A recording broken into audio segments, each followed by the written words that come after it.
Buenos días, mi nombre es Pilar Fernández, soy la directora de Centro de Itaprisma, Zaragoza, y soy psiquiatra. El webinar, ya sabéis que vamos a hablar de terapia familiar y trastorno de conducta alimentaria.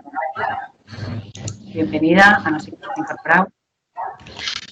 Y bueno, para ello, tenemos con nosotros aquí exponiendo hoy a Laura Blasco, que es la coordinadora de la unidad de terapia familiar de Itaprisma.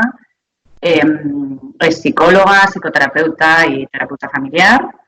Tenemos a Nuria Rivas, que es psicóloga sanitaria de la unidad de trastorno de conducta alimentaria de Itaprisma Zaragoza y también de la unidad de terapia familiar de Zaragoza, y a Toni Grau, director clínico del grupo ITA, terapeuta familiar también y director del máster de trastorno de conducta alimentaria de la Universidad de Barcelona.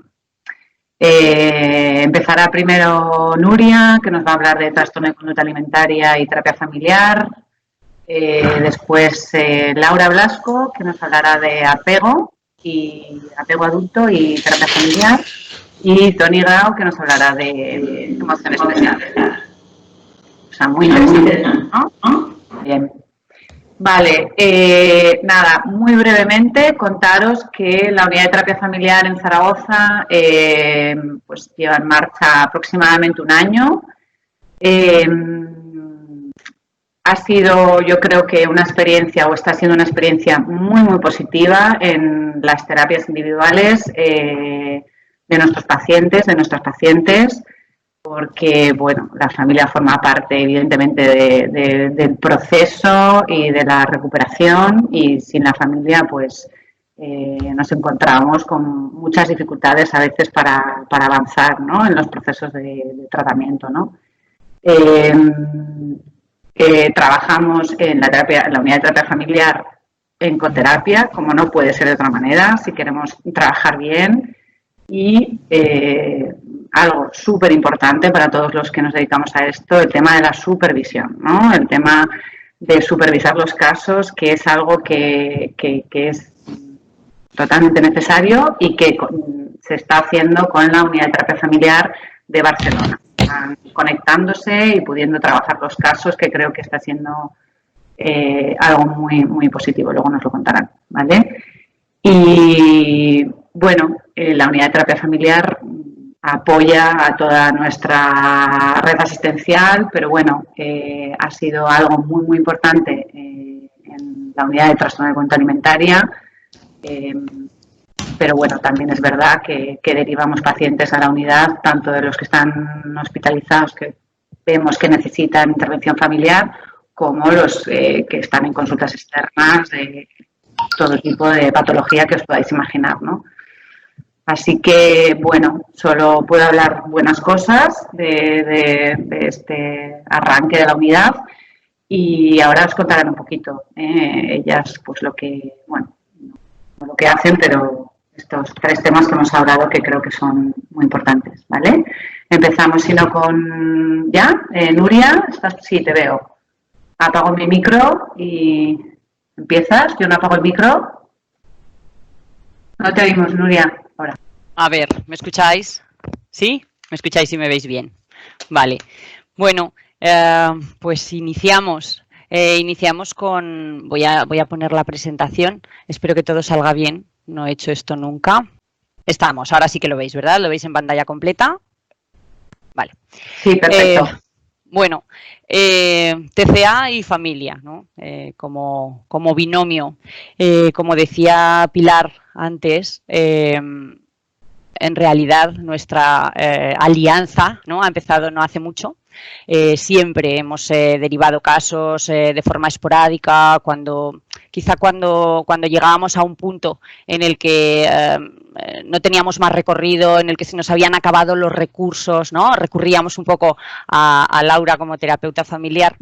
A lo largo del tiempo, ¿no?, en la andadura de conocer el TCA y cómo bueno, y las diferentes fases y evolución de la patología, hemos visto bueno, pues que no es un recurso más, es parte importantísima de la evolución, es parte importantísima de desbloqueos que son necesarios para conseguir evolución del paciente y bueno, nosotros desde la UTCA, desde la Unidad de Trastornos de la Conducta Alimentaria, que es originariamente donde yo empecé a trabajar, estamos muy contentos porque en el relativamente poco tiempo que llevamos trabajando de forma con más protocolos de actuación, con más rigor y dándole tanto el tiempo como el espacio que creemos necesario, estamos viendo importantísimos avances en pacientes de larga evolución en las que ya no encontrábamos manera y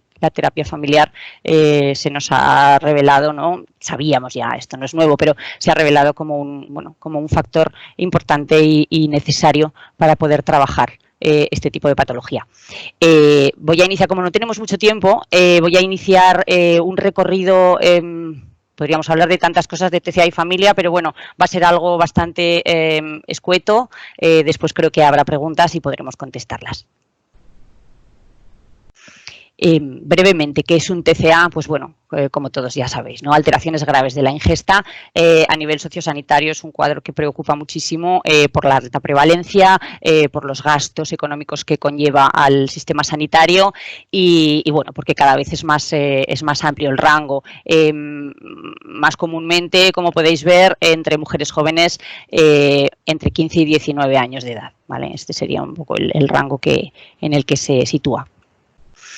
Podemos hablar, Toro, uno de los más importantes investigadores y trabajadores de esta patología, habla de trastorno cultural, ¿no? Que es en una época en la que todo es hedonista, egoísta y tiene que ser uniforme, ¿no?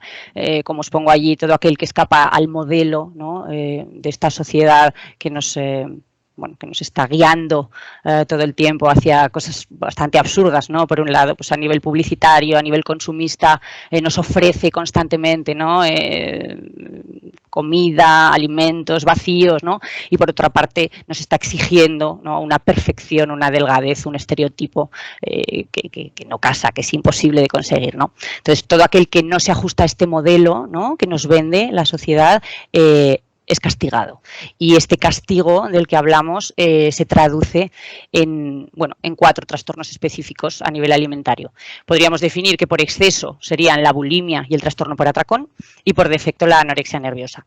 En la última revisión del DSM-5 aparece también el trastorno alimentario no especificado, sobre todo esto en las primeras fases del inicio de la patología, ¿no? Cuando todavía no está el síntoma, no aparece todavía con toda la fuerza, a lo mejor en fases muy previas, en niñas muy jóvenes, preadolescentes.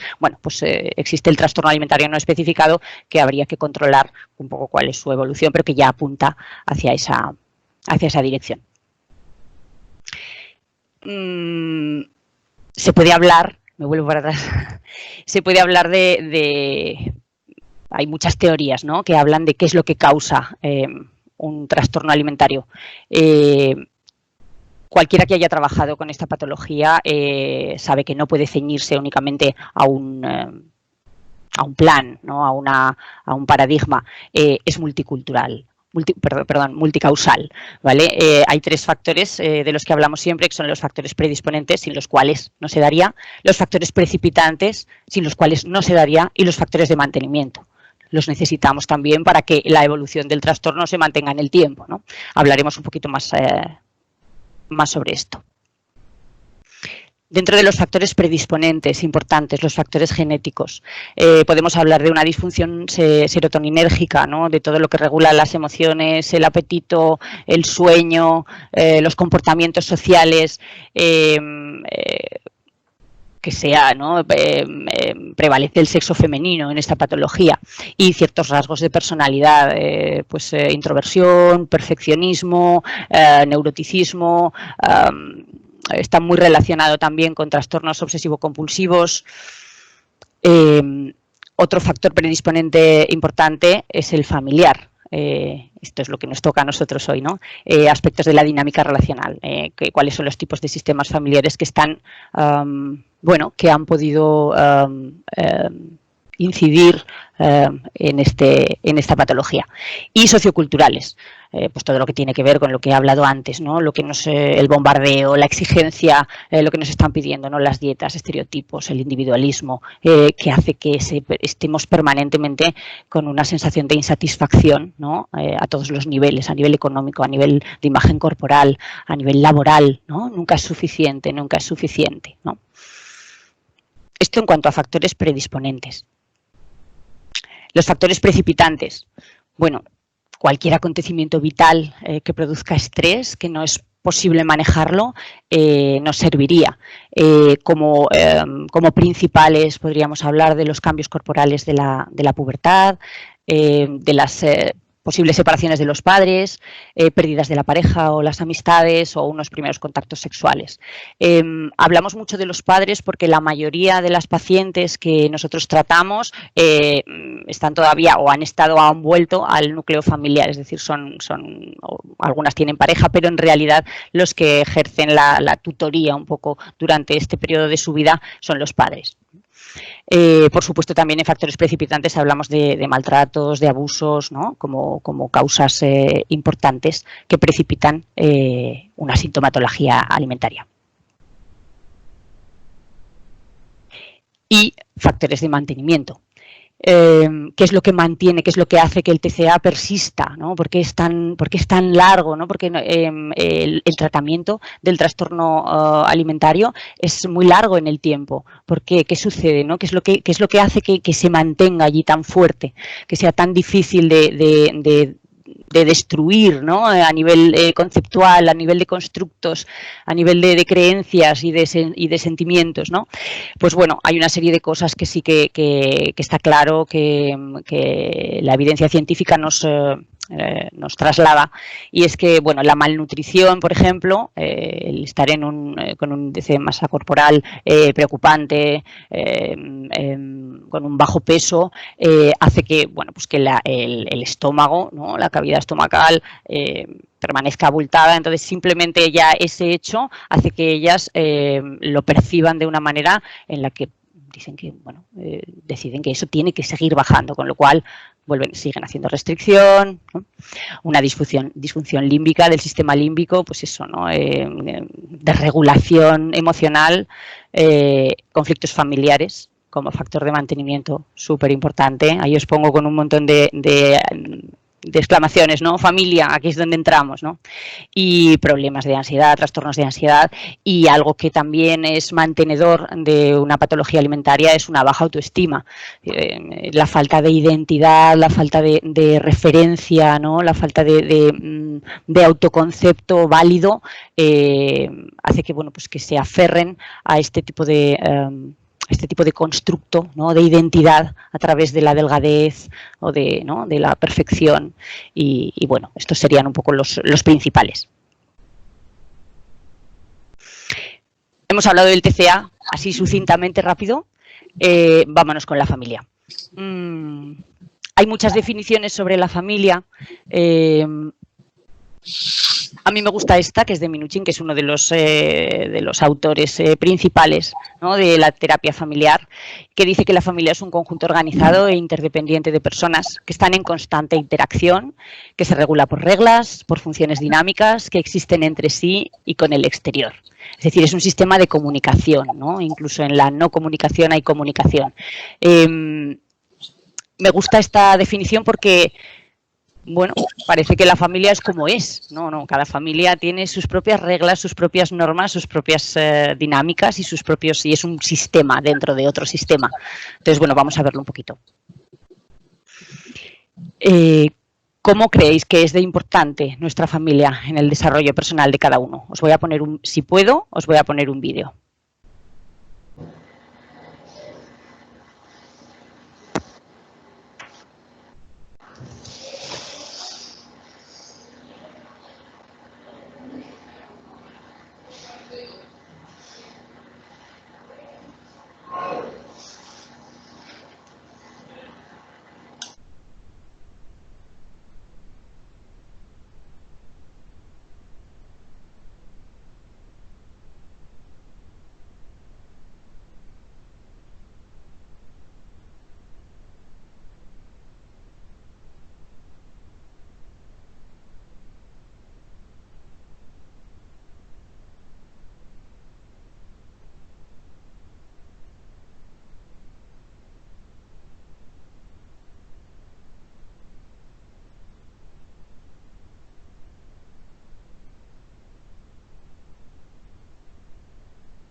Vale, bueno, lo dejamos aquí porque, como no sé si se escucha, vamos a ver. Vale, lo habéis visto, ¿no? Bueno, que es un vídeo que habréis visto en multitud de ocasiones, que... dejar de compartir. Vale. Que habla de lo que es la familia, de lo que significa, de lo que aprendemos allí y de la importancia que tiene desde que somos bebés, ¿no? La cara de la madre, esa cara espantosa de no cruces, por Dios, no lo hagas, ¿no? Y el bebé que es capaz de comprender eso y que decide no hacerlo, ¿no? Y cuando el rostro de la madre está tranquilo, está relajado, ¿no? Y le anima, ¿no? Pues el chavalín pues se atreve a cruzar, ¿no? Esa barrera. Sigo y me acelero, que si no se nos va el tiempo. Bueno, ¿cómo de importante es la familia en nuestro desarrollo? Pues absolutamente importante, absolutamente necesario. La familia ofrece apoyo, ofrece eso, un sentimiento de pertenencia a un grupo de todos sus miembros y es el lugar en el que, bueno, se aprende uno a diferenciar y se adapta a otros contextos. La familia tiene la misión, ¿no? Un poco social, de mantener la estabilidad y de promover el cambio y el crecimiento de los miembros.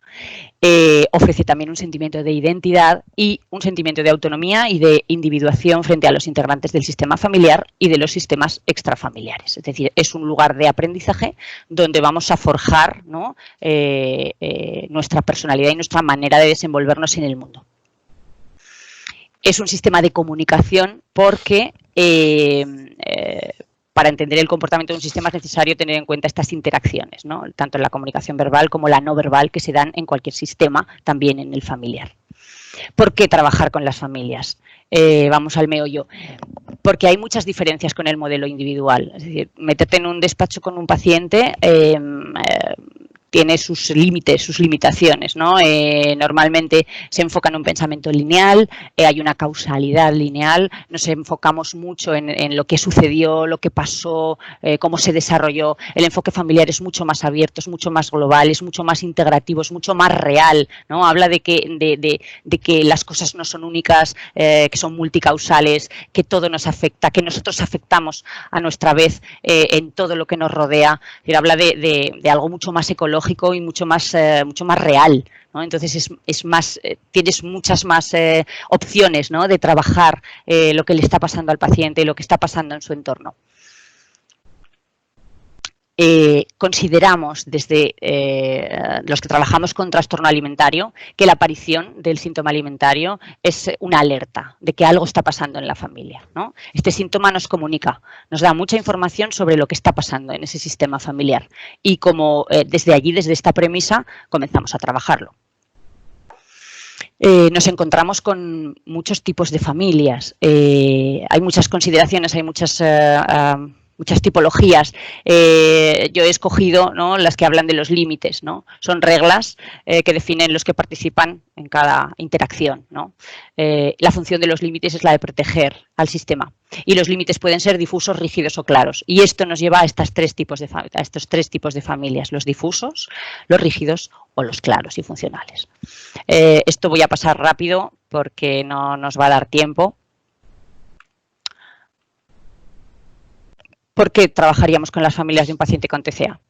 Primero, como he dicho, para detectar la funcionalidad del síntoma, porque esto puede obedecer a que haya resistencia a algún cambio, ¿no? La función del síntoma, cuando aparece el síntoma, cuando aparece el vómito, cuando aparece la restricción, puede ser sintomático, puede ser que esté delatando que hay una resistencia a algún cambio que se está dando en la familia, dentro del ciclo vital de la familia, de lo que sea, ¿no? Para desviar la atención de otros problemas del sistema familiar, problemas conyugales, problemas con otros hermanos, ¿no? O como rebelión del paciente contra las normas de la propia familia, ¿no? Como única manera en sistemas muy rígidos de romper y de intentar diferenciarse de ese sistema. Nuestro objetivo, aparte de detectar esa funcionalidad del síntoma, es ayudar a la familia a desbloquear estos patrones, ¿no? ¿Por qué es importante trabajar con la familia en TCA? Porque el paciente identificado no es el único que sufre las consecuencias de la patología, todo el sistema familiar se ve afectado y aunque el síntoma esté tapando otras cosas, ¿no? Hay que ayudarles a destapar, hay que ayudarles a conocerse como sistema, porque previene las recaídas y la hospitalización en casos graves, porque relaja y mejora el ambiente familiar y porque si no tenemos en cuenta la conducta de los miembros de la familia, esto puede hacer que se cronifique, es decir, si no hay si solamente el paciente intenta hacer cambios y nada lo sigue, bueno, posiblemente haya cronificación del tema. ¿Cómo lo abordamos nosotros? Bueno, primero establecemos, cuando nos llega un paciente de TCA, la unidad hace una valoración, hace un diagnóstico e informa a la familia.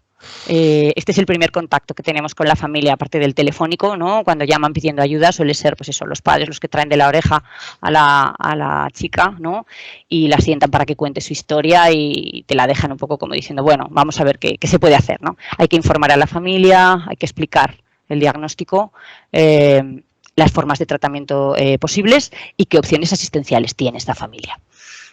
Si trabajan con nosotros, es decir, si deciden apostar por este tipo de tratamiento, lo que hacemos es vincularnos también con la familia y establecer una psicoeducación progresiva, ¿no? Irles contando en la medida en la que la familia puede recibir, ¿no? Esta información. También aquí hay que adaptarse. Cuando vas conociendo a la familia te vas dando cuenta, ¿no? De cuál es el sistema, de qué es lo que ocurre allí dentro y entonces cuando ya hay un buen vínculo se establece la derivación a la unidad de terapia familiar. También, esta sería un poco la manera más natural, más fácil, ¿no? También hay familias con las que lo mejor es, de entrada, indicar terapia familiar, o sea, a la par que se trabaja en grupo y se trabaja de forma individual con la paciente identificada, directamente entran también a terapia familiar. Pero dependiendo de las familias, siempre hay que adaptarse un poco al tipo de familia. ¿Cuáles son las líneas de intervención terapéutica con las familias? La terapia familiar, que es lo que hemos estado hablando, y el apoyo familiar, que lo hacemos a través del vínculo con el terapeuta y de los grupos multifamiliares, que nos estábamos reuniendo cada 15 días, dirigidos siempre por un terapeuta, no son grupos de autoapoyo al uso, sino que la primera sesión es con todos los miembros de la familia y después, según indicación del terapeuta, se van rotando un poco los miembros de la familia, ¿no? Según se vayan viendo las alianzas, las coaliciones, si hay triangulación, si no la hay. Y una reunión semanal con el equipo terapéutico, con el psicólogo, con el psiquiatra del paciente y el terapeuta familiar. Y termino con esta, que es muy rápido todo, pero termino con esta frase que me gusta mucho de Jung, que está bien, ¿no? Que nos tenemos que formar, que tenemos que conocer todas las maneras de hacer terapia a través de tecnologías, a través de nuevos modelos, pero que al final, cuando te acercas a un paciente, para poderlo llegar a tocar, o sea, te tienes que desprender tú también de cosas, ¿no? Y tiene que ser alma con alma. Y así es como se entiende. Y también en terapia familiar, que creo que es algo que te abre mucho más, ¿no? Y te deja meterte en esa historia de familia. Bueno, pues con esto termino. Gracias a todos y cierro aquí. Muy bien, Nuria. Muchas gracias. Doy paso ya a Laura, ¿vale? Y así dejamos tiempo para que os pregunten y podemos comentar un poquito al final, ¿vale? Vale, Laura. Perfecto. Vale, gracias. Comparto también. He decidido hablar de apego adulto. En terapia familiar trabajamos con base sistémica. Pero he considerado importante hablar del apego adulto porque, tengamos las teorías que tengamos, al final, si no hay alianza terapéutica, no hay terapia, no funciona la terapia. Entonces nosotros también tenemos que tener en cuenta el tipo de apego que tienen nuestros pacientes. Entonces, bueno, he hecho una introducción, la estructura de la presentación que considero importante hacer es una introducción al apego, hablar del apego adulto, que quizás es del que menos sabemos, y luego he hablado en profundidad de un modelo de intervención familiar y he nombrado otros. Como vamos justos de tiempo, yo creo, y si alguien no sabe nada de la teoría del apego, por favor que lo diga, pero yo creo que todos sabemos un poquito de los tipos de apego, de cómo se forma y tal. Podemos hacer un repaso cortico con los tipos de apego, porque como los voy a ir nombrando y al final las características son las que serán cuando seamos adultos. Hago un repaso sobre el apego, bueno, el cuadro este que os pongo aquí. El apego evitativo lo que hace es intentar reducir sus sentimientos de necesitar al otro, tiene desconfianza. Hay desconfianza del niño en el adulto como fuente de confort porque cuando el niño ha necesitado algo, el adulto no lo ha dado, entonces intenta ser como independiente.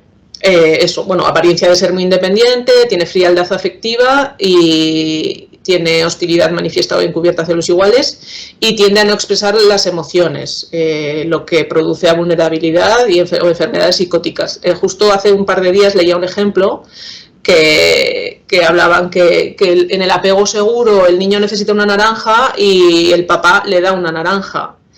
Que en el evitativo el niño necesita una naranja y el papá le da una manzana, no es lo que necesita.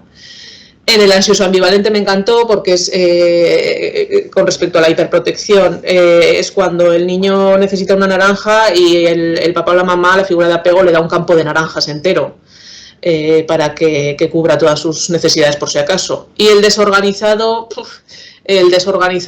pues le puede dar nada o le puede dar el campo hay inestabilidad, ¿no? O sea, hay inconsistencia en la forma de cubrir las necesidades del niño. Entonces, bueno, eso me pareció como muy, muy significativo. Sigo un poco con el apego seguro, confianza y regulación con las figuras de apego, y sin ellas se muestran desreguladas. Al final son niños, necesitan esas figuras primero para regularse y luego interiorizarán esa capacidad de autorregulación.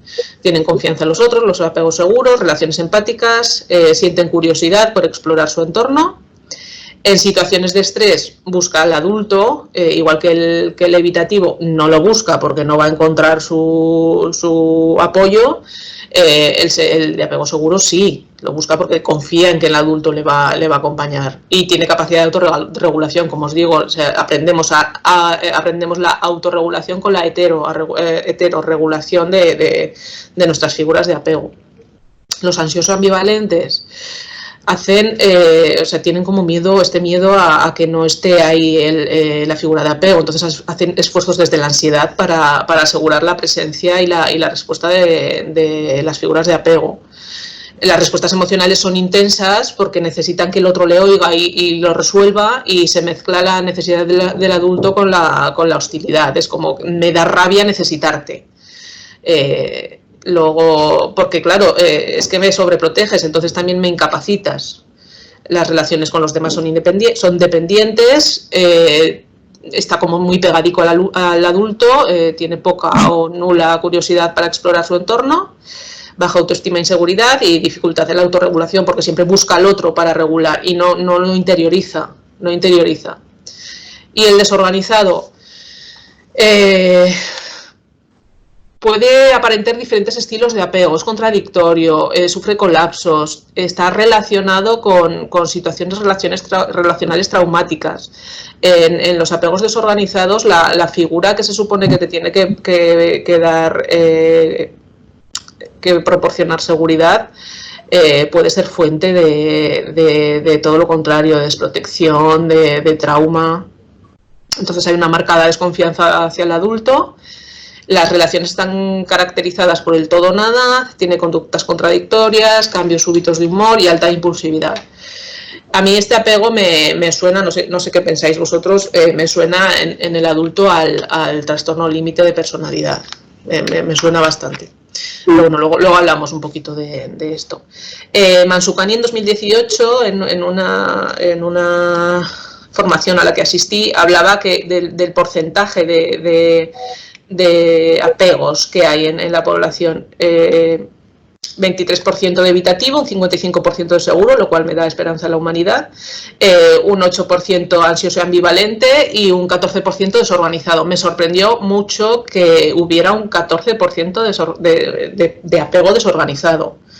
Da un poco de cosa, porque es el más grave, es el que luego tiene patologías más graves. Pasamos al apego adulto. Porfa, si voy muy rápido o si no entendéis algo, me preguntáis y paramos un poco. Aunque no tenemos mucho tiempo, sin quedan pero 15 minutos máximo, ¿no? Vale, bueno, queda bien. Vale. Venga. Mary Main es la primera que habla de apego adulto. Es la misma que habla del apego desorganizado, que lo descubre, que lo cataloga después de la situación extraña que engloba ahí los distintos apegos que no correspondían con el inseguro y el seguro que se habían establecido. El estudio del apego en adultos para el estudio del apego en adultos diseña una prueba que es la entrevista de apego adulto, que es una entrevista que requiere una formación específica para poder hacerla. O sea, es complicado y tienes que manejarlo muy bien. Como actualmente la teoría de apego, como sabemos, la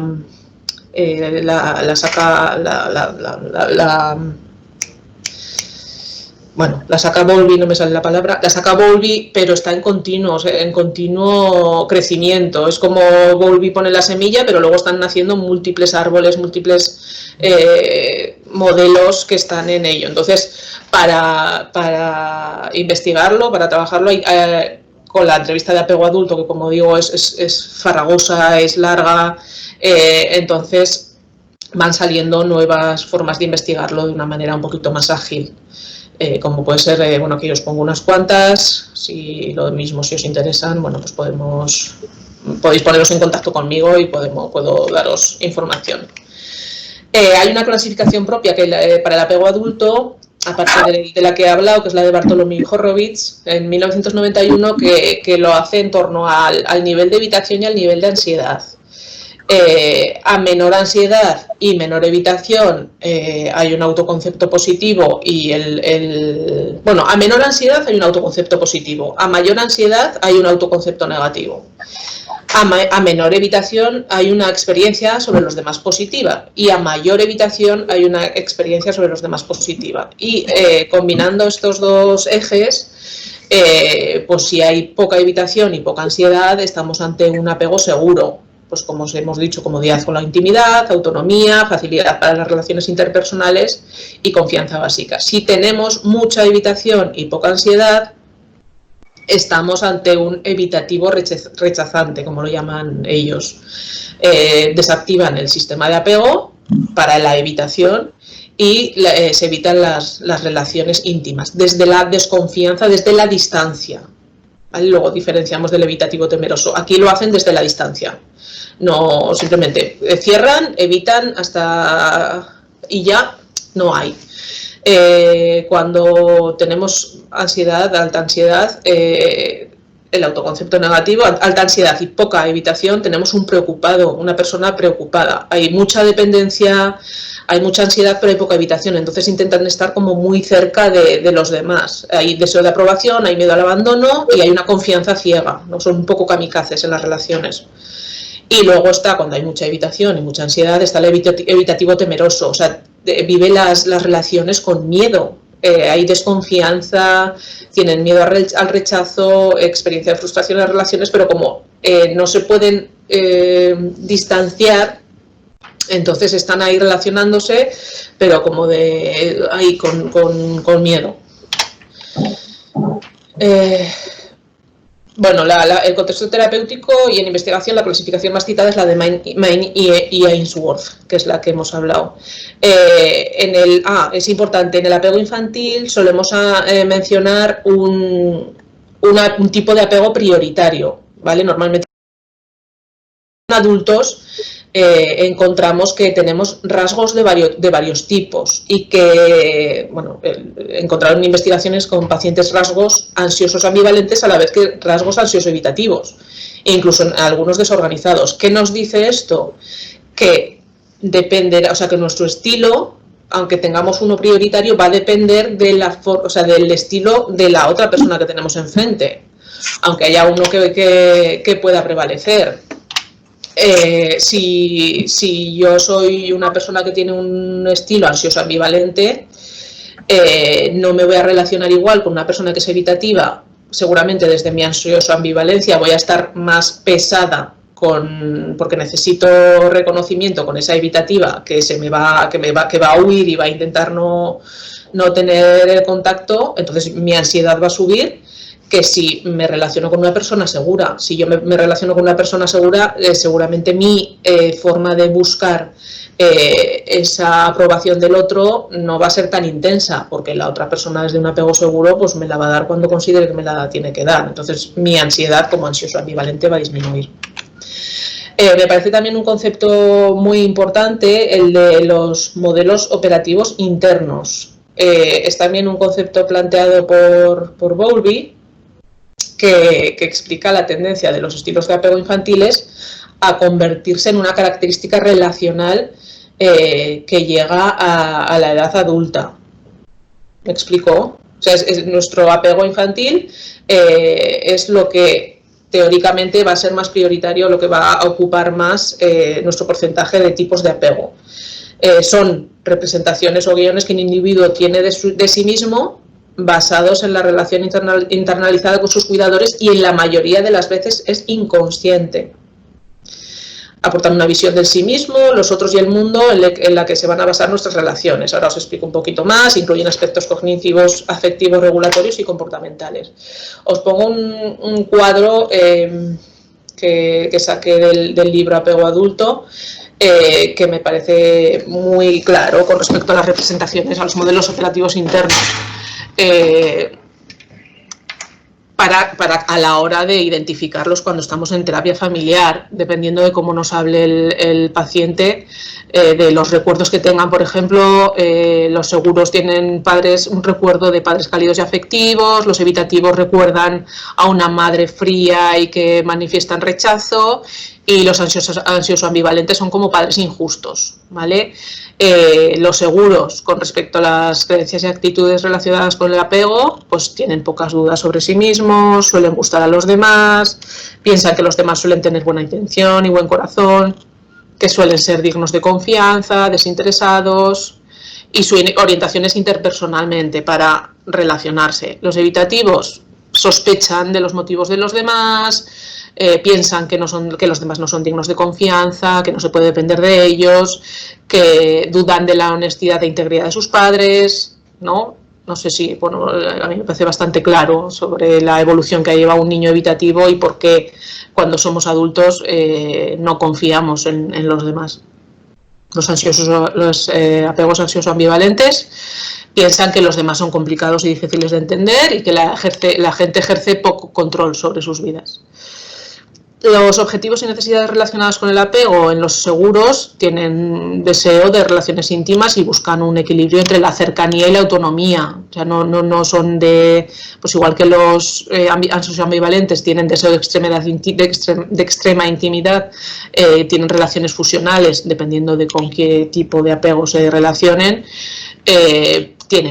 No necesitan muchos niveles de autonomía y tienen miedo al rechazo. Los evitativos necesitan mantener la distancia porque tienen miedo a la intimidad y eso, muestran independencia. Los planes y las estrategias que cada uno tiene los seguros reconocen su estrés y modulan los afectos negativos de manera constructiva. Como os he dicho antes, ellos han aprendido a regularse a través del adulto de un apego seguro, han sabido identificar sus necesidades y autorregularlas. ¿Qué ha pasado con el evitativo? Que como no ha habido respuesta, ellos intentan no expresarlo. ¿Cómo lo hacen? Controlan el estrés cortando la rabia. aguantan la rabia, minimizan las demostraciones relacionadas con el estrés, hacen pocas revelaciones íntimas, es su forma de protegerse. ¿Y qué pasa con los ansiosos ambivalentes? Que lo que hacen es demostrar intensamente el estrés, la ira, para provocar las respuestas en los demás y que los demás le solucionen la papeleta, porque como ellos no han sabido, porque como les han dado... Dime. 3 minutos. Bueno, así rápidamente, importancia del apego en la pareja, hablo de... Terapia familiar. Voy, pareja, eso, terapia focalizada en emociones, el modelo de trabajo en pareja, está bien. Bueno, os hablo también, si queréis, repito, si queréis información, os daré de apego en la crianza, de psicología perinatal, apego y psicopatología, bueno, importancia de la prevención, apego y relación terapéutica, importante, cómo nos tenemos que posicionar para construir la alianza terapéutica. Hay que tener claro que nuestra relación terapéutica es una experiencia emocional correctiva. Vamos a tocar situaciones traumáticas en sesión, les tenemos que dar alternativas de funcionamiento a cómo lo han hecho hasta ahora, porque el modelo de trabajo interno es el que les mueve. Nosotros vamos a ser su alternativa. Tenemos que hacer un baile con cada miembro de la familia, porque cada miembro de la familia puede tener un estilo de apego distinto. Ante un estilo evitativo tenemos que dar espacio e ir poco a poco, no podemos entrar con toda la caballería porque se nos va a ir, vamos, corriendo, cerrando todas las puertas, portazos y de todo. Bueno, no se irá silenciosamente, pero se irá. Un estilo ansioso ambivalente, tenemos que mostrar cercanía y seguridad, tenemos que dar incondicionalidad. Y ante un estilo desorganizado hay que saber en qué momento se encuentra, hay que identificarlo muy bien y el trabajo con apego es muy complicado. Esto lo paso. Intervención. Hablo del modelo de intervención familiar de apego y adaptación dinámico-maduracional porque es un modelo que es muy integrativo, ¿vale? He cogido este modelo, pero realmente yo opino que la base, le pongas el nombre que le pongas, al final el funcionamiento es el mismo. O sea, luego les pones nombres, pero al final hacemos lo mismo, que es lo que podemos, pero lo hacemos. Este modelo es un modelo de desarrollo, por lo que habla de tenemos que comprender la fuente, o sea, cómo ha originado ese apego, el significado que significa ese tipo de apego y la secuencia temporal que lleva el comportamiento desadaptativo desde que se origina. Es importante identificar las secuencias evolutivas de los miembros de la familia desde el principio. Tenemos que comprenderlo en las primeras fases. La zona de desarrollo próximo en los pacientes se refiere a la capacidad que tiene de moverse y de moverse en esos diferentes apegos, estilos de apego. Por ejemplo, aquí tenemos el progenitor 1 que tiene una zona de desarrollo próximo más amplio, que podremos tirar un poco más de este progenitor. Esta zona de desarrollo depende de las estrategias de protección que haya desarrollado y los efectos del trauma. Ahí, por ejemplo, tenemos a un progenitor 2 que parece que quizás ha tenido algún trauma y las estrategias de protección que ha desarrollado son menores. Entonces luego tenemos a los hijos que tenemos que desde luego van a ser reflejo del tipo de apego de los papás.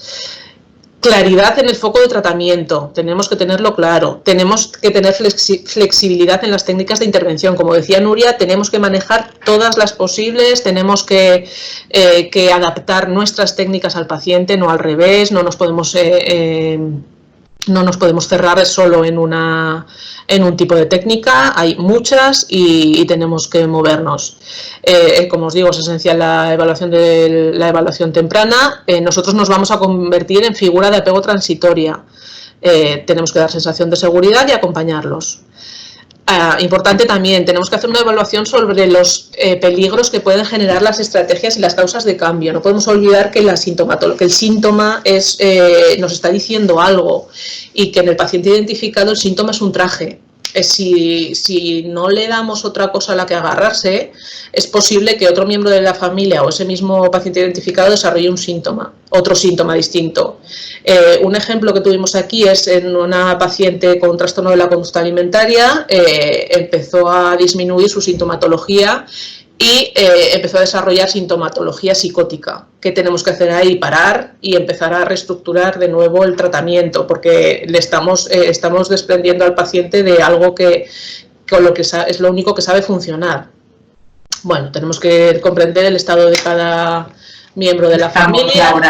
Laura, tenemos que cerrar. Venga, terapia familiar, tenemos que acordar como todos los miembros hasta donde se puedan mover y en eso consistirá el trabajo familiar, lo que pueda poner cada uno. Aquí hablo de otros modelos distintos, la mentalización, que estoy segura de que lo conocéis, y bueno, hay que tener claro que tenemos que diferenciar, no siempre son las resistencias del paciente, sino también nuestra dificultad para movernos de nuestra propia zona de seguridad, ¿vale? Y eso, un poquito en la línea que ha dicho Nuria, que necesitamos recordar que estamos entrando en lo más íntimo de la persona que tenemos enfrente y que tenemos que hablarlo desde una posición de amor, respeto y total dignidad. Listo, ya. Bueno, ya lo siento que te he corrido un poco. Ya, yo sé que estaba un poco pesada, ya lo sé. Ya. No, da para un webinar entero, apego. Yo creo que sí. No. Es muy interesante. Es muy interesante, sí, a mí me gusta mucho, pero sí que es verdad que era muy extenso. Es un tema potente, como el de ahora de Tony, yo creo también, ¿no? Sí. A ver si Tony sabe correr también, para que dé tiempo a alguna pregunta. ¿Vale? Venga, Tony. Muy bien. Pues nada, muchas gracias por estar aquí, está lleno de conocidos esto.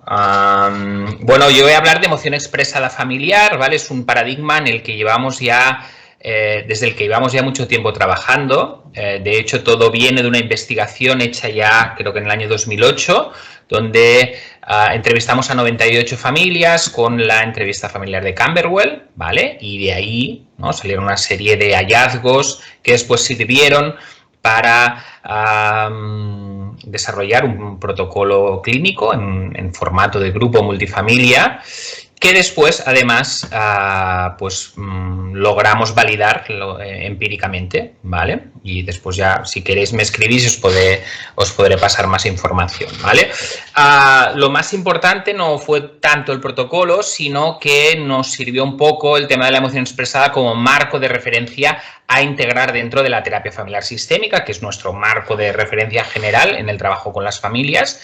Y si alguien va por determinados centros de ITA, es muy común desde aquel entonces oír hablar de familiares críticos, madres sobreimplicadas, es decir, es un lenguaje que se ha implantado en los equipos porque es un paradigma en el trabajo con diferentes patologías, pero sobre todo con TCA muy, muy potente, como intentaré defender, ¿vale? Vamos un poco más atrás. Este señor, pues mirar, este señor hasta hace unos años era uno de los sospechosos de ser el mismísimo Jack el Destripador, ¿vale? Después ya quedó claro que no. Este era Francis Gall, ¿vale? Era el médico de la reina y fue uno de los primeros autores que describieron la anorexia moderna ya en el siglo XIX. Fijaros la lucidez de su descripción. Dice Gall en 1874, después de haber visto, no como nosotros, que vemos pues a lo mejor centenares de pacientes con anorexia, pues él a lo mejor vio 2 o 3 en toda su vida, ¿no? Pero la descripción era, en aquel entonces eran muy precisas. Y fijaros lo que decía ya, en 1874, una verdadera anoréxica no se queja de nada más que de la insistencia de sus padres de que se alimente. Simula cumplir la visión simplista de los padres, quienes creen que su hija ha perdido el apetito. La extrema delgadez del cuerpo es la señal de que está ganando la batalla. 1874. Pero es que coetáneamente la SEC, fijaros el título todavía donde estamos, ¿no? Fijaros cómo describe la anorexia en términos tan relacionales como habría afirmado el mismísimo Bateson, el cual todavía no había ni nacido. Decía la SEC. El paciente y su familia conforman una totalidad estrechamente entrelazada y si limitamos nuestras observaciones al paciente obtendremos un falso panorama de la enfermedad. 1873. No se había creado ni tan siquiera la teoría general de sistemas, que sabéis que es una teoría transdisciplinar, que no la inventamos los psicoterapeutas, pues ya definía en estos términos relacionales lo que pasaba en los casos de anorexia. Bien, ambos, tanto Gall como Lasek, recomendaban aislar al paciente de la familia, y esto va a ser una constante en la salud mental, sobre todo en la primera mitad del siglo XX. Recordar, ¿no?, las concepciones de madre esquizofrenógena como una madre fría y rechazante, inductora de la esquizofrenia, ¿no? Todavía nos movemos en hipótesis muy lineales, A causa B, ¿vale? Lane, ¿no?, desde la antipsiquiatría, la esquizofrenia es una enfermedad inducida por los padres en el ejercicio de poder contra sus hijos. Leeds habla de matrimonio torcido, matrimonio dividido. Y bueno, sí que es verdad que todos ellos tienen un enfoque muy culpabilizador de las familias, prescriben el aislamiento, no intervienen en la familia. Tenéis que pensar que, bueno, otros ejemplos son, por ejemplo, la madre nevera del autismo, ¿no? Eran mamás que sencillamente no les dejaban entrar en los hospitales, ¿no?, porque las veían como directamente que tenían un papel etiopatogénico en los trastornos del espectro autista, ¿no? Bueno, esto, como os decía, era muy culpabilizador, no intervenía, pero sí que hay que reconocerles a todos estos autores que con ellos empieza un cambio de foco en el que ya no se ve tanto los problemas de salud mental como un problema de índole individual, sino como algo relacional, como algo insertado en el contexto, ¿vale? Hasta el momento, pues todavía estamos hablando de hipótesis absolutamente intrapsíquicas, y esos autores introducen esta parte contextual. Bien. Llegan los autores sistémicos, ¿vale? Principalmente Salvador Minuchin y Mara Selvini, que seguramente es una de las responsables que yo hace 16 años decidiera dedicarme a los trastornos alimentarios, donde incluyen algo definitivo, que es el término de circularidad, de causalidad circular. Los sistémicos no entendemos de una madre causa enfermedad en su hija, sino que entendemos que esto es algo circular, ¿no? Donde participan todos los miembros de la familia, ¿vale? Y donde no se puede hablar de culpa, sino de diferente nivel de participación por cada uno de los miembros de la familia. Pero lejos de todo esto, en el Instituto de Psiquiatría de Londres, a finales de los 50, ocurre uno de los... es una época en la que se da uno de los hallazgos más importantes en la historia de la psiquiatría, que es el desarrollo de los neurolépticos. Tenéis que pensar que hasta aquel entonces, cuando alguien entraba en un hospital psiquiátrico, difícilmente salía. Con la llegada de los neurolépticos empiezan a salir los pacientes del hospital, ¿vale? Entonces, unos autores del Instituto de Psiquiatría de Londres empiezan a ver algo que, bueno, de alguna forma parece bastante paradójico, y es que hay un grupo de pacientes en los cuales el hecho de ir a vivir con sus familias era un factor de mal pronóstico. Tenían mejor pronóstico si se iban a vivir solos o en unos iniciales pisos terapéuticos. Esto era bastante contraintuitivo, y estos autores, entre los que estaba Brown, por ejemplo, lo que empieza a decir es, bueno, ¿qué pasa en estos pacientes y qué pasa en estas familias que de alguna forma están contribuyendo a el mal pronóstico y a que el paciente constantemente tenga que reingresar en el hospital? Y ya en 1976, este señor, que es Julian Lev, junto con Christine Bohn, desarrollan, junto con otros autores, como Brown, que ya venía trabajando en este constructo, el término de emoción expresada, un término equívoco. En una conversación que pude tener con Julian Lev hace unos años, me confesó que no le gustaba nada el término de emoción expresada. Le dije, hombre, pero ¿se lo has inventado tú el término? Me dijo que no, que ya habían sido Brown y colaboradores que habían empezado a acuñar ese término y ya había quedado insertado en la literatura desde el momento. Emoción expresada no son las emociones que expresa la familia. Hace referencia a la comunicación de los familiares con la persona enferma. Y esto es importante. No estamos hablando de qué pasaba antes de la erupción del trastorno, sino cómo reacciona la familia a nivel comunicativo y emocional ante un miembro que ha desarrollado una patología psiquiátrica. Los componentes de la emoción expresada son el criticismo, ¿vale?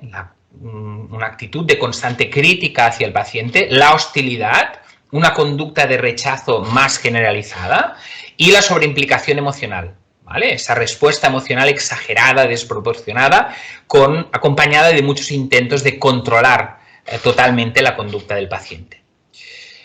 Después hay dos componentes más de la emoción expresada, uno es el calor y otros son los comentarios positivos, que últimamente están siendo mucho más investigados, pero que inicialmente no se investigaron demasiado porque lo que vimos es que eran el criticismo, la hostilidad y la sobreimplicación emocional lo que tenían correlatos más interesantes, ¿vale? Por lo tanto, se hablaba, y se habla todavía, de familias de alta emoción expresada en familias donde existe un alto nivel de criticismo, un alto nivel de hostilidad o un alto nivel de sobreimplicación emocional, ¿vale? Cuando haya alguno de estos tres componentes o todos, como hay ocasiones en las que nos lo encontramos, estaremos hablando de una familia de alta emoción expresada. Y una familia de alta emoción expresada está muy bien establecido ya que tiene mayores tasas de abandono en el tratamiento, los pacientes, mayor número de recaídas y mayor tendencia a la cronicidad. En general, un peor pronóstico, ¿vale? Los compañeros que trabajan en el terreno de la psicosis es un término al que están muy acostumbrados, ¿no? Hablar de familias de alta emoción expresada, familias críticas, ¿no? Porque se vio que era una potentísima variable predictora de recaídas en esquizofrenia, en depresión, en manías y después se ha visto que prácticamente en todo. También en trastornos de la conducta alimentaria. De hecho, algo que nos cambió la vida a unos cuantos es este metaanálisis de Václav y Huley, en el que vemos que el tamaño del efecto de la relación entre la emoción expresada y la recaída es superior incluso que en los trastornos psicóticos. Es decir, que tiene más influencia el hecho de pertenecer a una familia de alta emoción expresada en un paciente psicótico, en un paciente con trastorno alimentario, tiene más influencia que incluso en aquellos en los que ya se había bien establecido que era la esquizofrenia y los trastornos afectivos. Y además sabemos que el nivel de emoción expresada se puede modificar mediante intervención familiar, ¿vale? Fijaros lo importante que es esta variable, ¿vale? Sobre todo en determinados componentes, por ejemplo, como el criticismo, ¿vale? Y concretamente el criticismo maternal, fijaros, supera como índice pronóstico al diagnóstico en TCA, al tiempo de evolución, al peso, al IMC, al peso premórbido, a la edad de inicio o al género. ¿Eso qué quiere decir? Pues quiere decir que cuando vemos entrar a una madre por la puerta con alto criticismo maternal, eso será más predictor de mal pronóstico, tendrá más poder pronóstico que, por ejemplo, el diagnóstico en TCA o el IMC o la edad de inicio o el peso antes de la enfermedad, ¿no? Fijaros, por lo tanto, si es determinante introducir esta variable. Bien, vamos a explicar un poco qué es el criticismo, eso os explicaré alguna línea de intervención, ¿vale? Para alguna guía, ¿vale? Porque no va a dar para más. Bien, fijaros que he puesto aquí un escultor, ¿no? Porque el criticismo tiene como última finalidad controlar la conducta del paciente. A través de la crítica, es como si el familiar intentara con su martillo y su cincel hacer al paciente, en este caso, a su semejanza, o hacerlo actuar, hacerlo comportarse, hacerlo ser, en definitiva, como ellos creen que tiene que ser, ¿vale? El criticismo consiste en afirmaciones de desaprobación, de disgusto o de resentimiento hacia conductas del paciente. Constantemente se intenta corregir al paciente. Inicialmente con los síntomas, ¿vale? Pero no solo con los síntomas, sino en todo lo que hace. Todos hemos tenido una paciente en la que un papá no solo es crítico en la mesa, sino que también es crítico en la hora de llegar a casa, en el vestuario, en la forma de hablar, ¿vale? El criticismo no son críticas, no son comentarios críticos muy potentes, muy invalidantes, pero sí muy constantes. Es constantemente, es la corrección, es el ir corrigiendo constantemente al paciente, ¿vale? El familiar crítico típicamente adopta una actitud de lucha, ¿no? De tener que ganar la batalla dialéctica, de necesitar tener la razón. El criticismo está muy relacionado con un factor que ya describe Eisler en una adaptación que hace del modelo de Steinhausen del alcoholismo, donde vemos que cuando llega un trastorno alimentario a casa, una de las cosas que ocurren es que se estrecha el foco en el aquí y en el ahora. A los psicólogos nos encanta esto del aquí y el ahora, pero a veces ese estrechar el foco en lo que pasa ahora mismo, en la urgencia de salvarnos de los síntomas, lo que nos hace es perder perspectiva, ¿vale? Perspectiva de dónde vienen los síntomas, qué los han provocado, qué hay detrás de los síntomas. Hay un sentimiento de urgencia. También lo que observamos es que se congela de alguna forma el ciclo vital y ese hijo o esa hija que está en mitad de la adolescencia y que tenía que ir diferenciándose de la familia, volvemos a una relación adulto-niño, ¿vale? Como os decía, la incapacidad de ver los síntomas con perspectiva, ¿no? La niña no come bien, la niña no come, pero ¿qué le ha pasado en el colegio antes, ¿no? ¿Qué le está pasando en ese momento de su vida? El criticismo y el estrechamiento del foco hace esa pérdida de perspectiva, provoca esa pérdida de perspectiva. Son familiares en general muy controladores, con mucha incapacidad, mucha intolerancia a la incertidumbre, ¿vale? A los que no les gustan los cambios, y la terapia es cambio. Muchas veces lo que vemos es que un miembro de la familia empieza a evitar las comidas, ¿vale? Con lo que deja al otro miembro de la pareja parental, pues solo ante el peligro.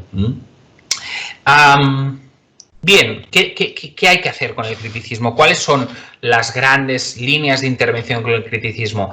Hay que volver a aumentar la perspectiva, hay que recuperarla. Las familias han caído en una especie de autismo familiar, han dejado de relacionarse, han dejado de salir con amistades, con otros familiares, ¿vale? Muchas veces por vergüenza, por miedo a ser juzgados, porque se sienten incomprendidos, y eso hace que todavía, ¿no?, pues estrechen más el foco en lo que pasa en el plato de comida, ¿no? Es importante, por lo tanto, recuperar esas citas sociales, ¿vale? Compartir la experiencia de cuidado y recuperar los proyectos familiares abandonados. Es decir, bueno, esta familia tenía un plan, tenía una serie de proyectos, comprarse una segunda residencia, que el resto de hermanos fueran a la universidad, cambiarse de domicilio, ¿no? Todo eso ha quedado parado. Entonces hay que ayudarles a retomar, ¿no? A volver a poner en marcha otra vez el ciclo vital familiar, ¿vale? Bien, un ejemplo de esto es una técnica motivacional que conocemos ya todos, pero que podemos hacer en familias, y es la carta al futuro, ¿vale? Ya sabéis que es escribir una carta a un amigo real o imaginario situándonos 5 años en el futuro, ¿vale? Es decir, le decimos, imagínate que han pasado 5 años, en vez de 2020 estamos en 2025, cuéntame qué ha pasado, ¿no? Escríbeme una carta, en este caso, querido Tony, hace 5 años que no nos vemos, ¿no? ¿Qué ha pasado con la familia? ¿Vale? Bueno, este es un ejercicio que automáticamente lo que hace es situarlos, ¿no? Poner otra vez en marcha ese ciclo vital familiar, aunque sea solo a nivel de construcción, ¿no? Y bueno, empezar a recuperar todos esos planes, ¿no? En esa carta se tiene que explicar la evolución de todos los miembros de la familia, ¿eh? Ya sabéis lo que pasa con los hermanitos, que también están en una fase de desarrollo muchas veces, ¿no? Pues que tienen que andar solos, ¿eh? Y esto no puede ser. Otra clave a nivel más comunicativo es intentar ayudar a la familia a transformar la crítica en demandas positivas. En vez de has hecho esto mal, me gustaría que lo hicieras de tal manera, ¿vale? Es totalmente contraproducente argumentar a favor de la buena alimentación, etcétera, etcétera, porque se produce una batalla dialéctica, una escalada, y por lo tanto, cuanto la familia más defienda lo bueno que es alimentarse saludablemente, que hay que ir al terapeuta a tratamiento, que la anorexia no es ningún estilo de vida, sino que es un trastorno, más polarizará eso el discurso en el paciente con trastorno alimentario y más defenderá precisamente el paciente con trastorno alimentario que sí que es un estilo de vida, que no es ningún trastorno y pues bueno, pues su particular forma de comer. Ojo, muy importante, ojo con defender al paciente, con la familia, ¿no? Porque cuando estamos delante de un familiar crítico es muy crítico y nos molesta que critique tanto a nuestro paciente. La tendencia natural nuestra es a defenderlo, ¿vale?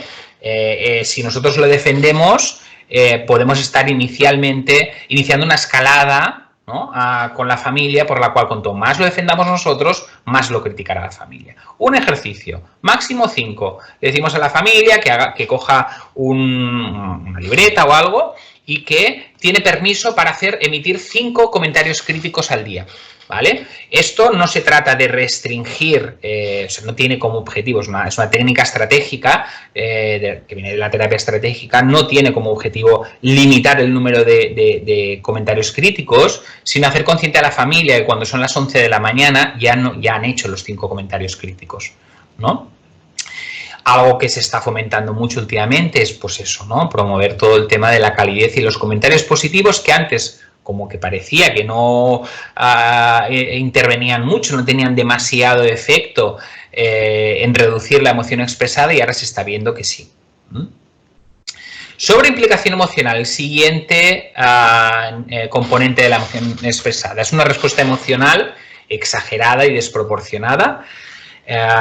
Es esa mamá. Y digo mamá porque en nuestra investigación el 98% de familiares sobreimplicados eran mamás, ¿vale? Es decir, que hablo en términos estadísticos, no ideológicos.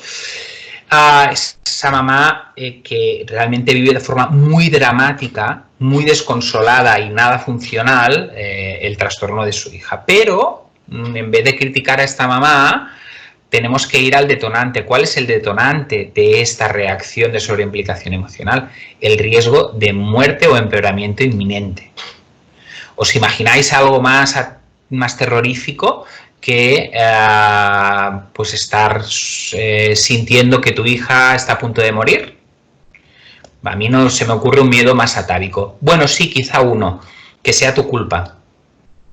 Y precisamente cuando hay sobreimplicación emocional hay culpa. Por lo tanto, el miedo es a que tu hija muera por tu culpa. Y eso es lo que despierta esa sobreimplicación emocional, ¿vale? Aquí no se percibe al paciente como responsable de su conducta, ¿vale? Uno de los subcomponentes de la sobreimplicación emocional es la desesperanza, ¿vale? La tristeza, el esto no va a salir bien, ¿no? Que es transmitido también al paciente. Y como os decía, y esto prácticamente es un axioma, donde hay sobreimplicación hay culpa, ¿vale? Típica viñeta, y es muy clásica, papás médicos, los cuales su hija empezó siendo adolescente a perder peso. Empezaron a ser avisados por sus compañeros, tu hija está demasiado delgada, la piel no sé qué, no está bien, no tendrá esto, lo negaron, como todos tenemos derecho a hacer al principio, ¿no? Mi hija no le va a pasar esto, hasta que finalmente la situación fue grave y bueno, hay esa cosa de cómo a nosotros, siendo profesionales de la salud, nos pudo pasar. Y después de eso hay la promesa de que no me va a volver a pasar, no se me va a volver a escapar esto. Y por lo tanto, aquí es cuando se pone en marcha la sobreimplicación emocional que tiene el objetivo de evitar volvernos a sentir culpables otra vez por no habernos dado cuenta, por no haber hecho todo lo suficiente. Bien, otro de los subcomponentes de la sobreimplicación emocional es el autosacrificio. Tenía una paciente que se había peregrinado por los principales santuarios de España, abandonando su trabajo y todo, pidiendo que su hija se recuperara del trastorno alimentario, ¿vale? Todos sabemos, ¿no?, el enorme poder con el que el paciente, una vez instaurado el trastorno alimentario, maneja a su familia. Y para mí esto, lo siento, pero es uno de los principales factores de mantenimiento. Cuando, como dice Eisler, el trastorno alimentario se convierte en un principio organizador central familiar, ¿vale? La paciente, bueno, no, la paciente más su trastorno alimentario eligen dónde se va de vacaciones, si se va o no se va, si nos cambiamos de domicilio o no, lo elige absolutamente todo. Es decir, ostenta el poder dentro de la familia. Y lo ostenta gracias al trastorno alimentario. Los seres humanos, cuando ostentamos el poder, no estamos tan dispuestos a desprendernos de él, aunque ello nos cueste un trastorno, ¿vale? Y esto los que llevamos mucho tiempo trabajando en trastornos alimentarios y ahora que estamos entre profesionales lo podemos afirmar, ¿vale? Otra cosa de las que observamos es la profesionalización como cuidador de uno de los miembros de la familia. Y eso quiere decir que ese cuidador tendrá trabajo mientras haya trastorno. Si no hay trastorno, el cuidador se queda en el paro de los cuidadores, ¿vale? Entonces, eso también es un factor de mantenimiento.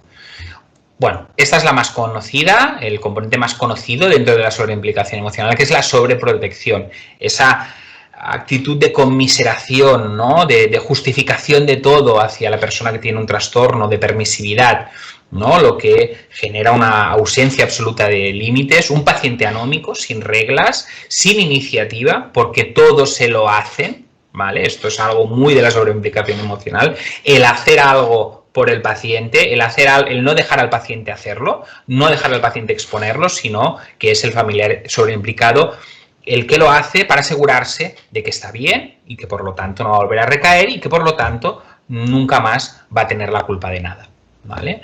Muchas veces estas familias son las más complicadas y las que tenemos más difícil para que nos apoyen en los tratamientos, ¿vale? Porque, bueno, pues ellos creen que si ponen límites, por ejemplo, un límite puede ser, pues no abandonas el tratamiento, o si abandonas el tratamiento no entras a casa, ellos lógicamente asocian esto con el riesgo de empeoramiento y no son capaces de asumir un paso tan difícil.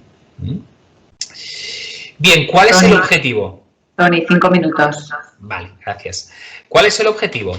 El objetivo es primero aceptar la incertidumbre. ¿La incertidumbre de qué? De saber que no todo depende del cuidador.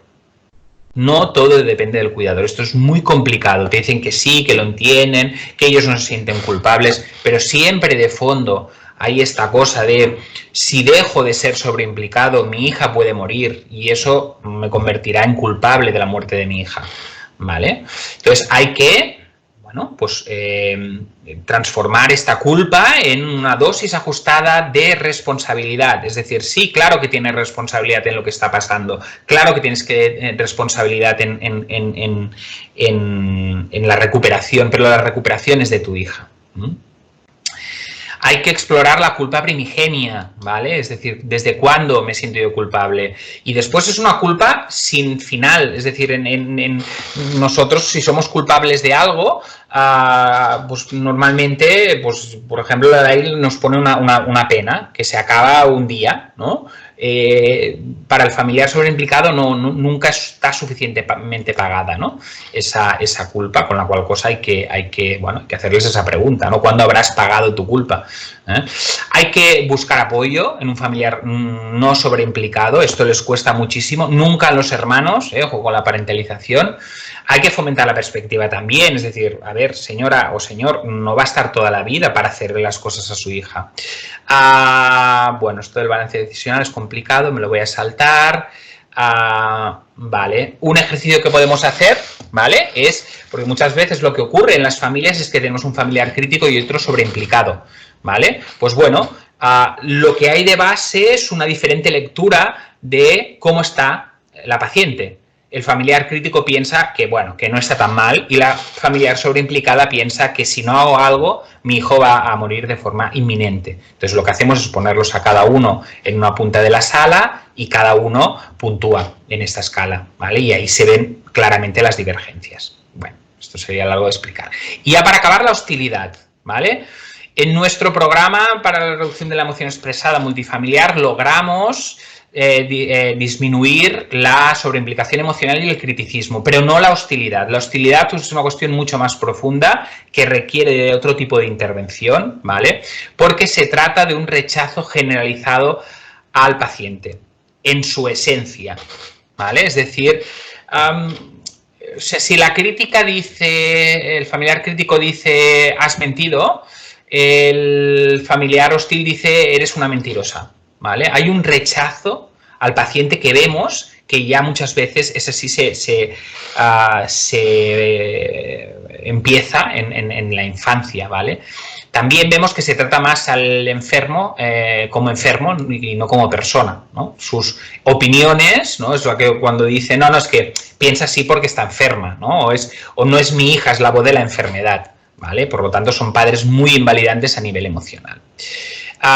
Vimos en nuestra investigación que eran familias, las familias hostiles eran las menos adaptables al cambio, eran las más rígidas, ¿vale?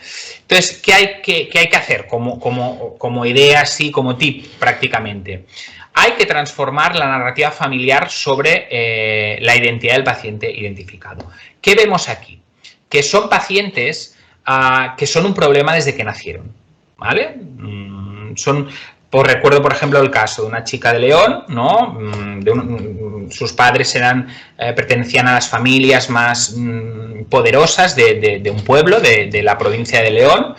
Ella iba a estudiar medicina y el derecho, ¿vale? Todo les iba bien hasta que se quedaron embarazados. Se quedó, de hecho, ella embarazada de esta paciente, con la cual sus carreras profesionales se vieron absolutamente dilapidadas, tuvieron que abandonar el pueblo, estamos hablando de la España de los años 70, y tuvieron que dejar sus carreras profesionales. Esta hija acabó siendo un problema desde que nació, y a veces los hijos lo que hacen es obedecer, y si son concebidos como un problema, se convierten en un problema. Esta fue una paciente, es una paciente todavía con un trastorno límite gravísimo, ¿vale? Todo un problema, realmente.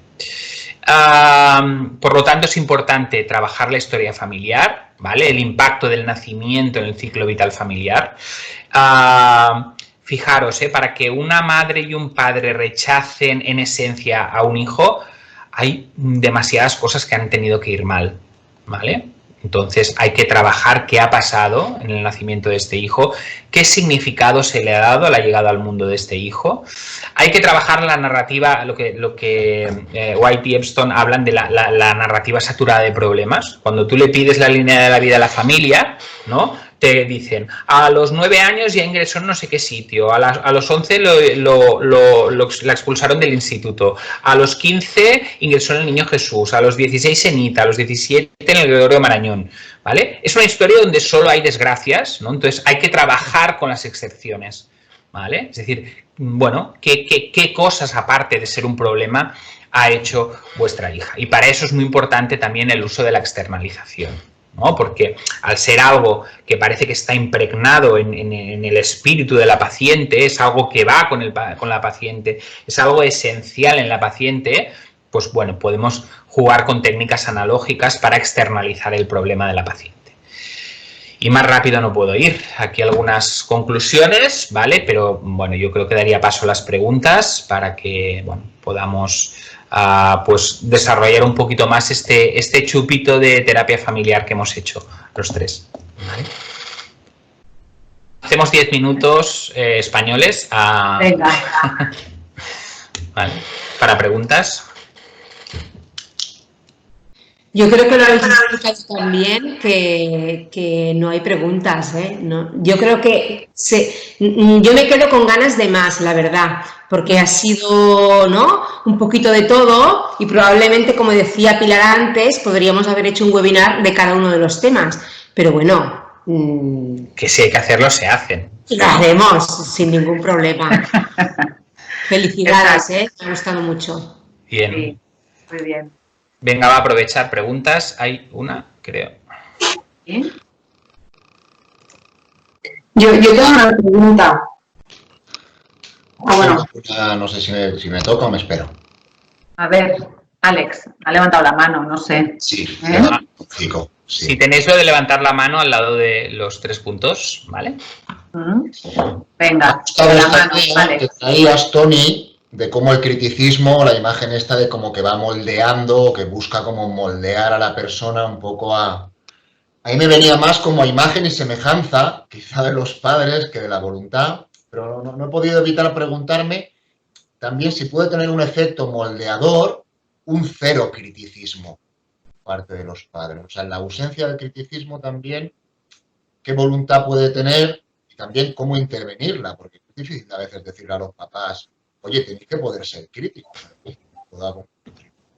Sí, muy interesante, Alex, esto porque, claro, en trastornos alimentarios muchas veces nos encontramos con padres que no son críticos, no ponen límites, no ponen normas, ¿vale? Y eso nos lleva a algo que tiene es una palabra muy gruesa, pero que se llama negligencia, ¿vale? Y eso, evidentemente, también el crecer sin límites, lógicamente, tiene un efecto también, ¿no? Pues de un paciente anómico, de un paciente que no interioriza que hay reglas, ¿vale? Que existen reglas en el mundo y muchas veces son reglas que están hechas para ordenar la relación con otros seres humanos, ¿no? Que no son reglas hechas de alguna forma para respetar el espacio del otro, ¿no? Y claro, muchas veces cuando trabajamos con los padres del criticismo, claro, muchos dicen, pues ya, pues es esto, es lo que estoy haciendo yo. No, porque tú puedes poner límites sin hacerlo de forma crítica, ¿no? Y ahí yo creo que está la clave, ¿no? Es decir, o sea, el criticismo no es no emitir nunca ninguna crítica, solo faltaría. Pero es que cuando vemos un papá o una mamá crítica, es que es constante.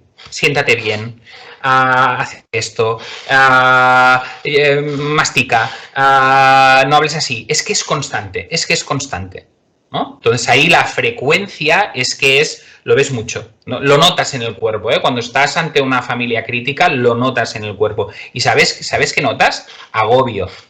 Notas agobio, ¿no? Imaginaros lo que debe notar la familia.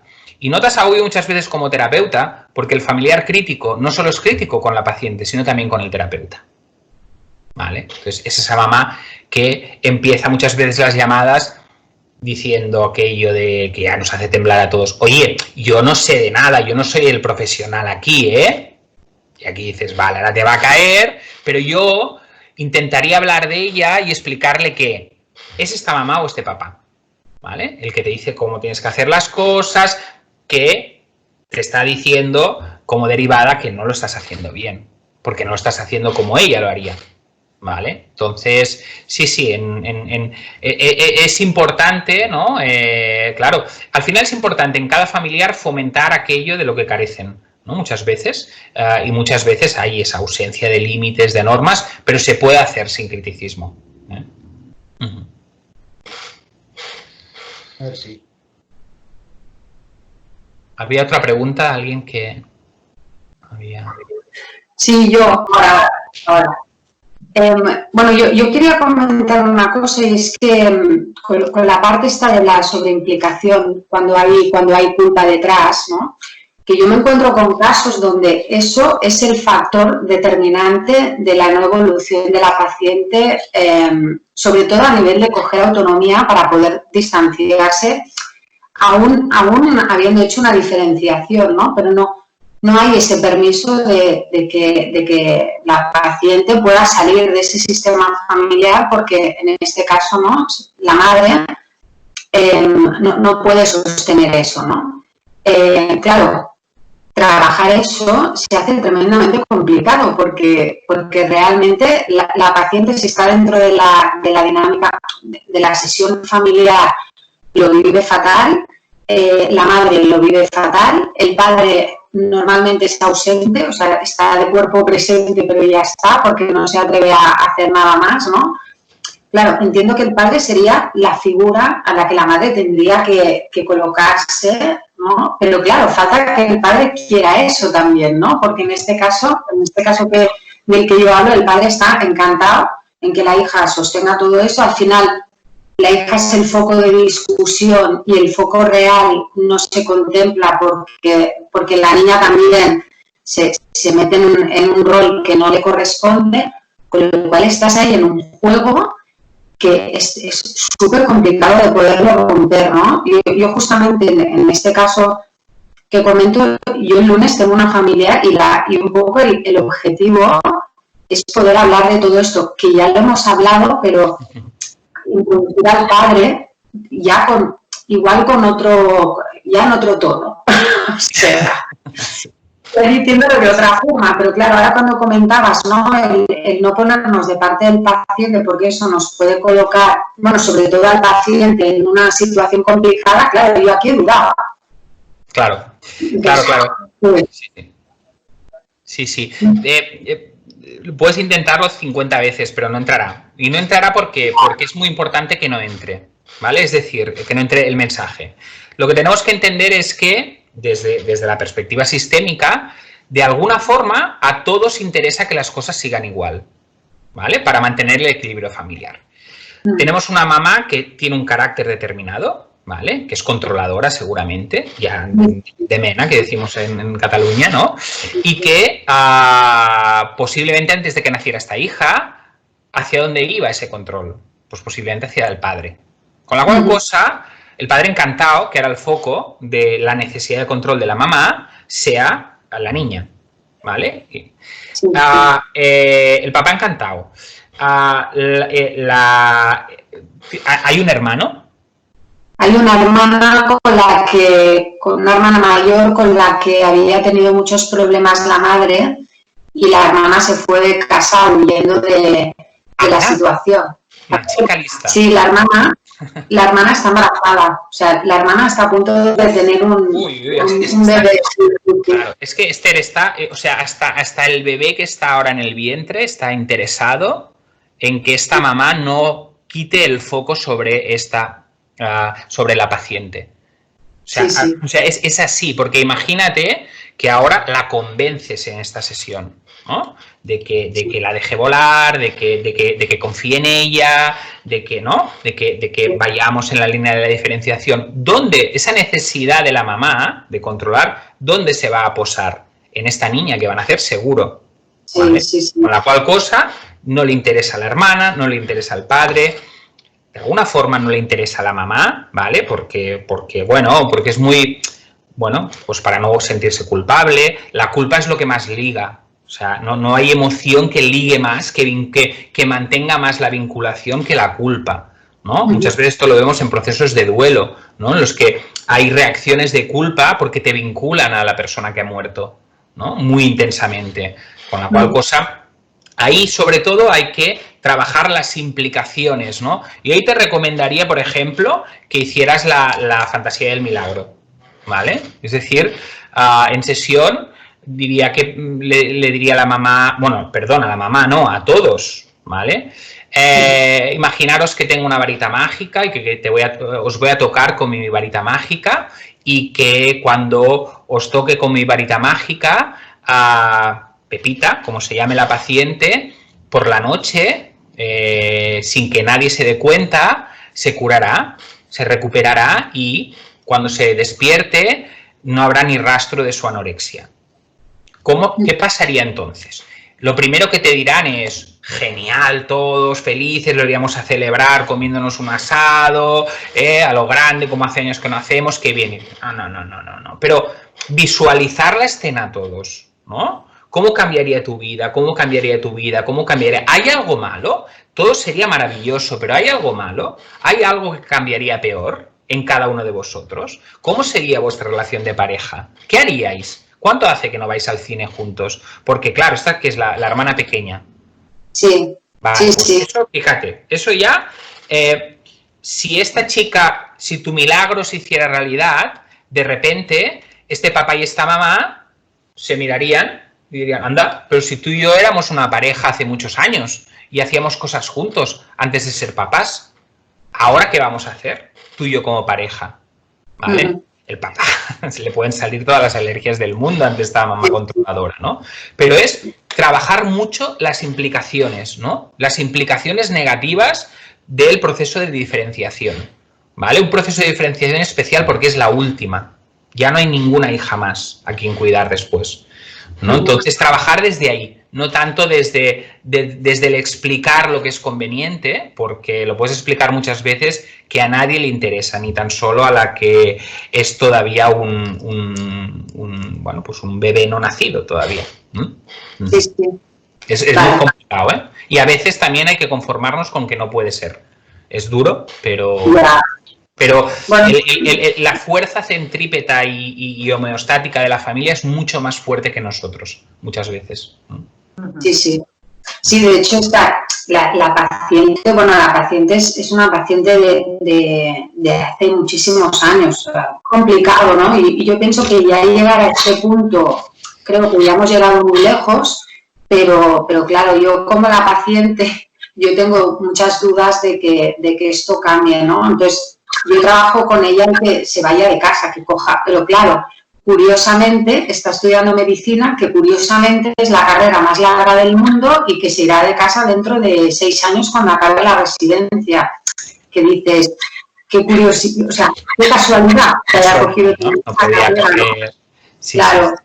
claro. Entonces, Nada es casualidad. O sea, claro. Muchas veces estos pacientes hacen se hacen planes de autonomía absolutamente irrealizables. Es una trampa.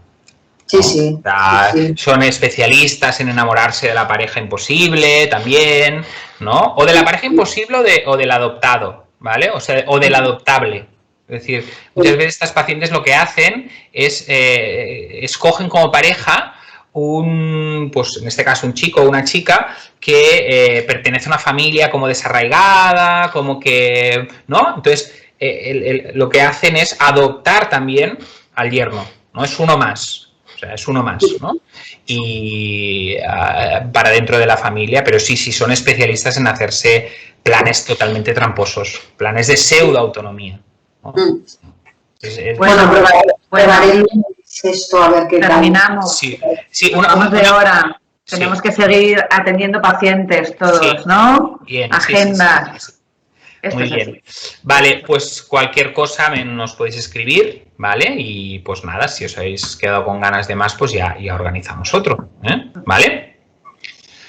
Bueno, gracias por haber dejado un tiempo en vuestras agendas, ¿vale? Muchísimas gracias. Gracias a vosotros. Vale, muchas gracias. Adiós. Adiós. Hasta luego. Muchas gracias. Adiós. Adiós.